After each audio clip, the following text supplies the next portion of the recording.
Last week we finished up the road trip. We started out on Monday night with Campbell and won 3-0. Then we went to UNC Greensboro on Tuesday night and won 6-2.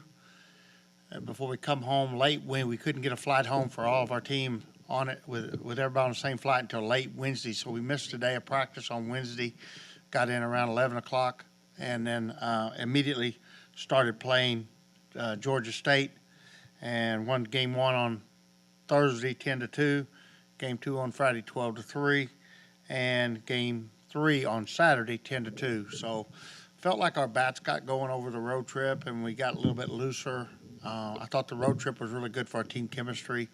Kids get to know each other a little bit, and we didn't practice at all during that big long swing, and then we didn't practice defense through the weekend. The only thing I saw negative, I thought our defense was really loose and sloppy over the three-game series with Georgia State, and we'll get back to work on that this week.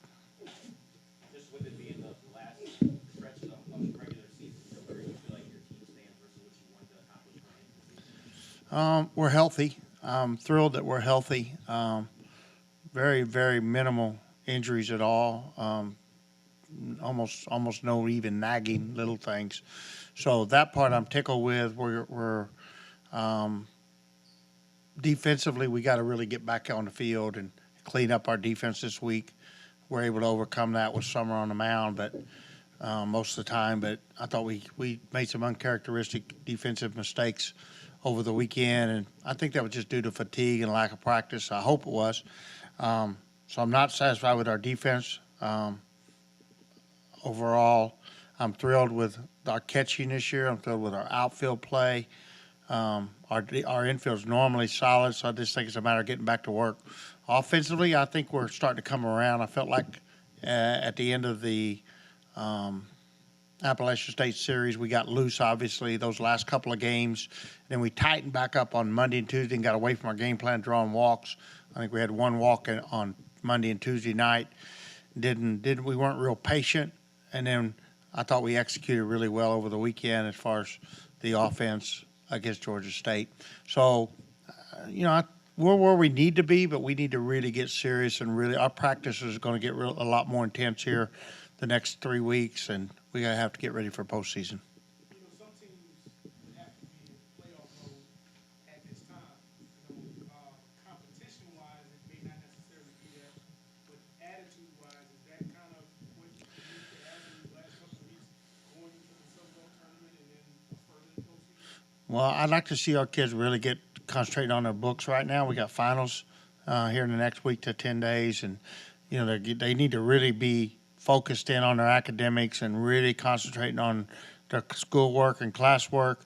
And then, obviously, with us coming off a week of spring break, I'd like to think they're mentally ready to go to class and ready to get things done on that area. And then we got to pick up our intensity and as we get, the next 3 weeks is critical for us to be, a championship level ball club and to play with. We got to get ready to play with more pressure on us. What stands out about the senior class that you're going into senior high? Great leadership and different types of leadership. There's a lot of, Allison DeVille hasn't played significant innings throughout her career, but she's a phenomenal example of a kid that just keeps working, and has gotten so much better. And now she's all of a sudden become a very critical piece of our bullpen, and we've been using her to close.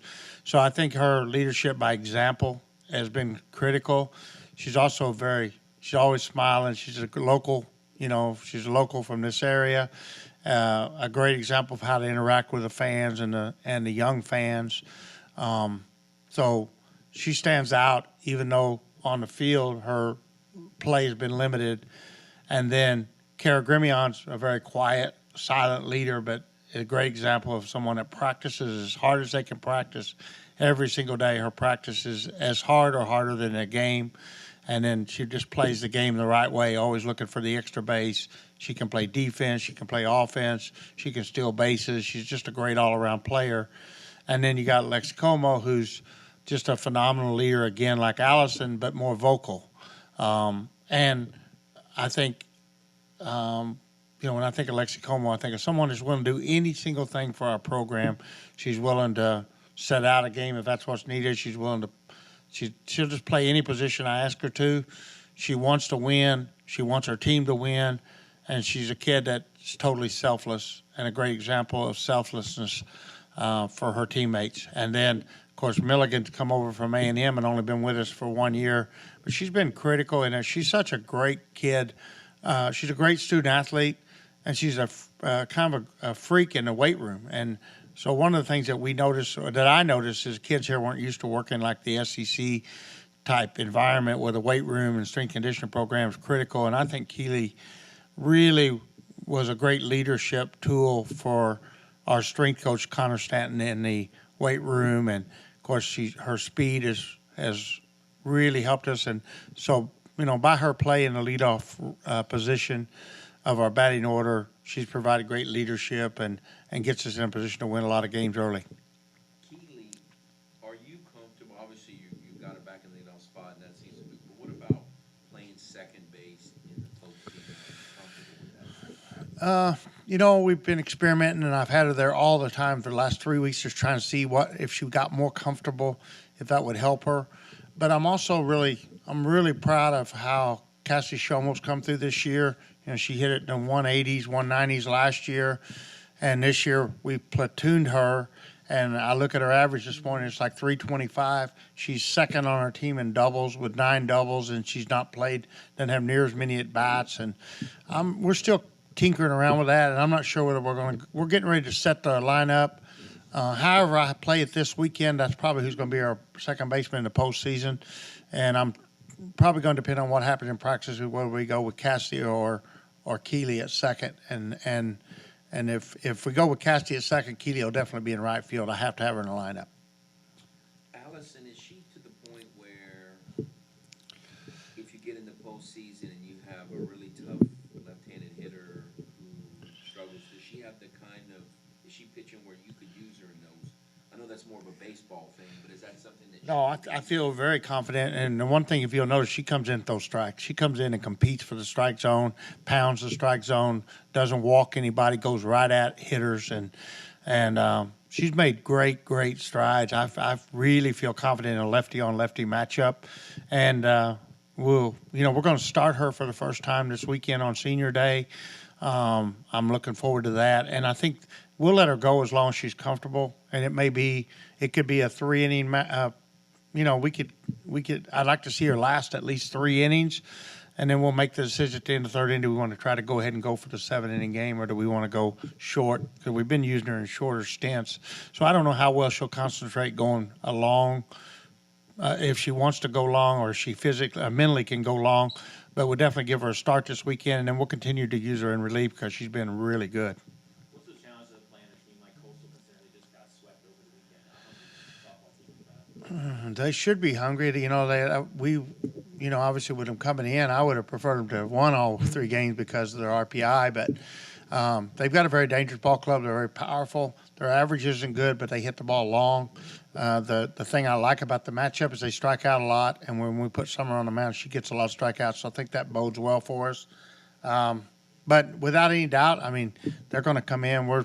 Everybody in our league, I think this is the big matchup of the year, and I expect them to come in and try to get up, try hard to give us our first loss of the season. Of the games left on the schedule, Louisiana Tech has the highest RPI. They've been in the tournament, I believe, the last couple of years. What can a game like that bring to this team so late in the season? Well, it's going to give us a matchup against they're leading their conference right now, and they're a very confident team. They're a very well-coached team. Obviously, when you get interstate rivalries, as we know with McNeese and LSU, and it's going to be a hype game. It's going to be I would think the fan would be electric. So I expect it to be kind of a playoff atmosphere. I hope it is. And so we're trying to get ready. I'm planning on getting ready to go on the road for regional and super regional if we can. And we're going to look at it like a playoff game.